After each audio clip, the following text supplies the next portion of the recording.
And I think back on it and I'm just like, why did I eat meat? Why did I eat so much of it? And the true answer is, meat tastes good. It honestly tastes good.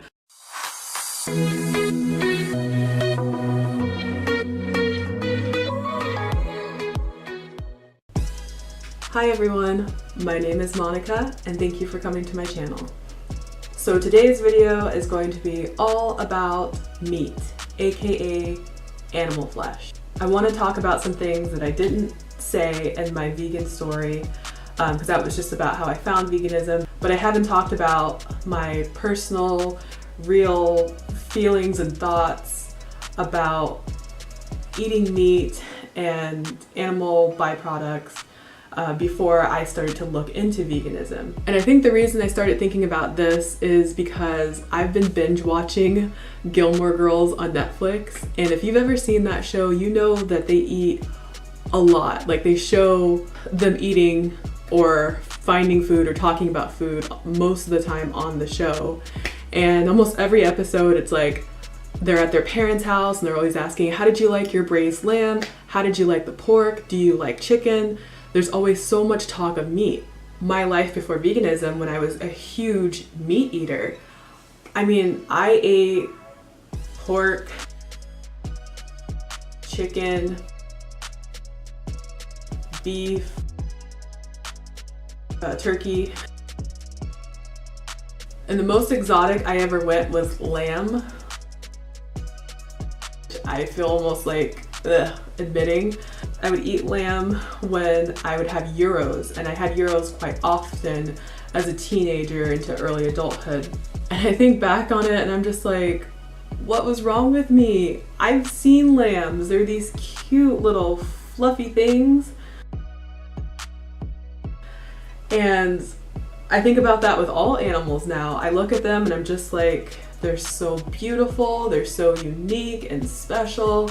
But it's hard to think that when you go to the grocery store and you just get this piece of flesh. It's just a piece of them that's already dead and decaying, and then you cook it up and it's normal. You know, it's so normalized in our society. So not eating animal flesh is weird, but that's okay. I've always been a little bit weird. But I was eating meat with pretty much every meal, breakfast, lunch, and dinner. I was always eating meat. Like, for breakfast I would have usually breakfast sausage, sometimes bacon on the weekends. And then for lunch I would have lunch meat, like on sandwiches or poured up into salads. And then for dinner, I don't know, I'd have chicken, a burger.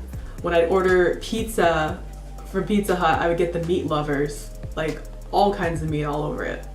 So when people say, oh, I couldn't become vegan because I can't give up blank, and I'm thinking, I didn't become vegan because I thought I could give up all this stuff.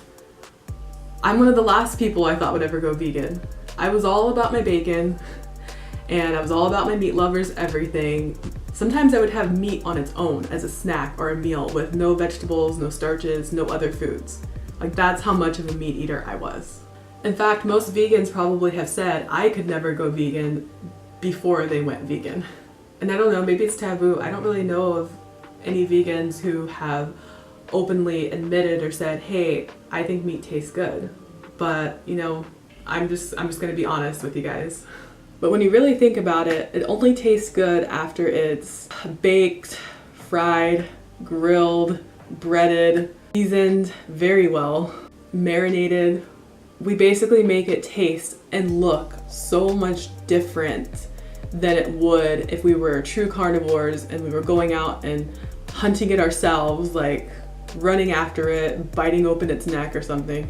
It doesn't look like that, like how it should if we were true carnivores. And actually, when I think about it, it just seems like so much work. Truly, if you think about it, I mean, having to slit the animal's throat on your own or put a bullet in the head and then have to take all the, like, skin it, take all the fur off, the teeth, the insides, like, that just seems crazy to me now. I'm just like, if I ever had to do it myself, I would have been at least vegetarian all along.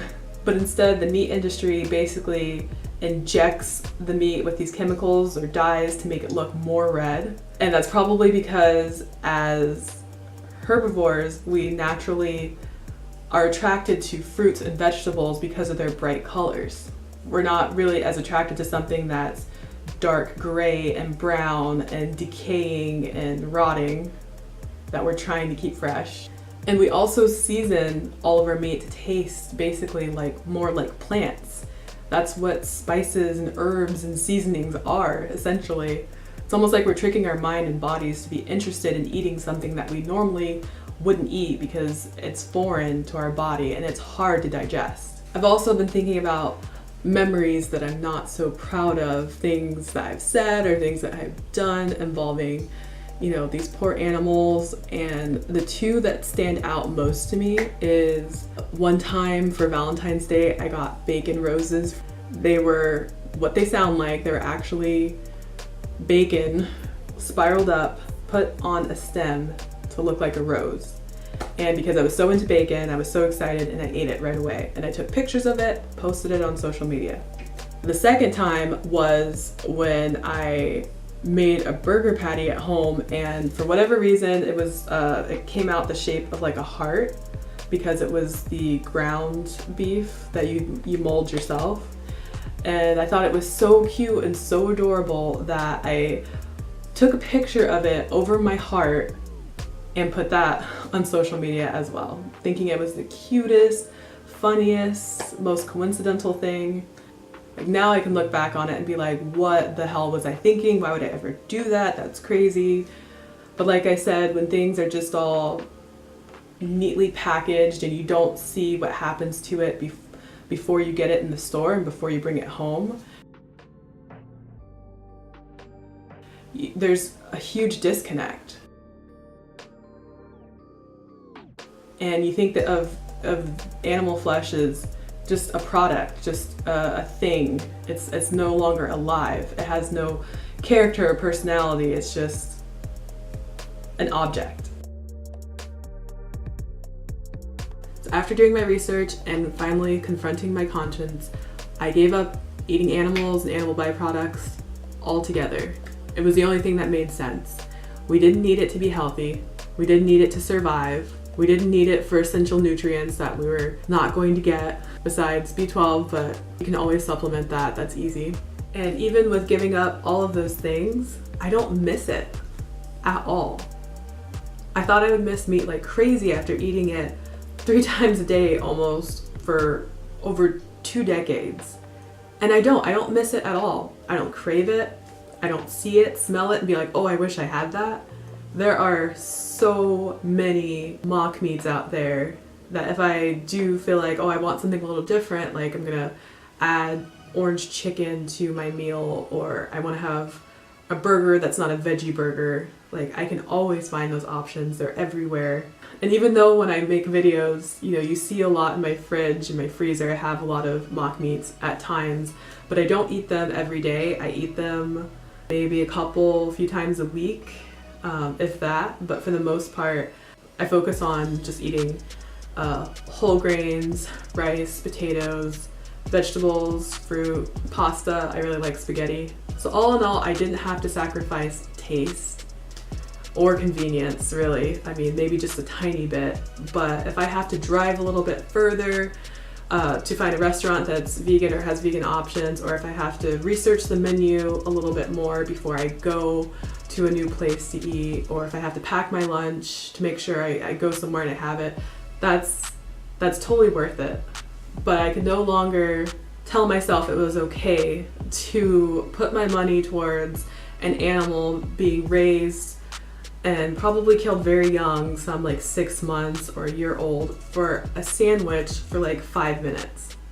That burger for a few minutes was not worth a lifetime of pain and suffering for an innocent being, especially as much as I was eating them. I contributed to thousands of animals being put to death, being slaughtered, just so I could eat something that I thought tastes so good. And then when I started transitioning to vegan and I started eating some of those things again, when I was going back and forth, it did not taste the same. Food, animals made out of animal cruelty just doesn't taste the same. Death doesn't taste the same to me anymore. It tastes gross. I do not want to make my body a graveyard. I could no longer be selfish knowing what I knew just for taste. Cannibal was in a courtroom and the judge asked him, "Why did you eat so many people?" And he just said, "Because they taste good." That's not a good enough reason.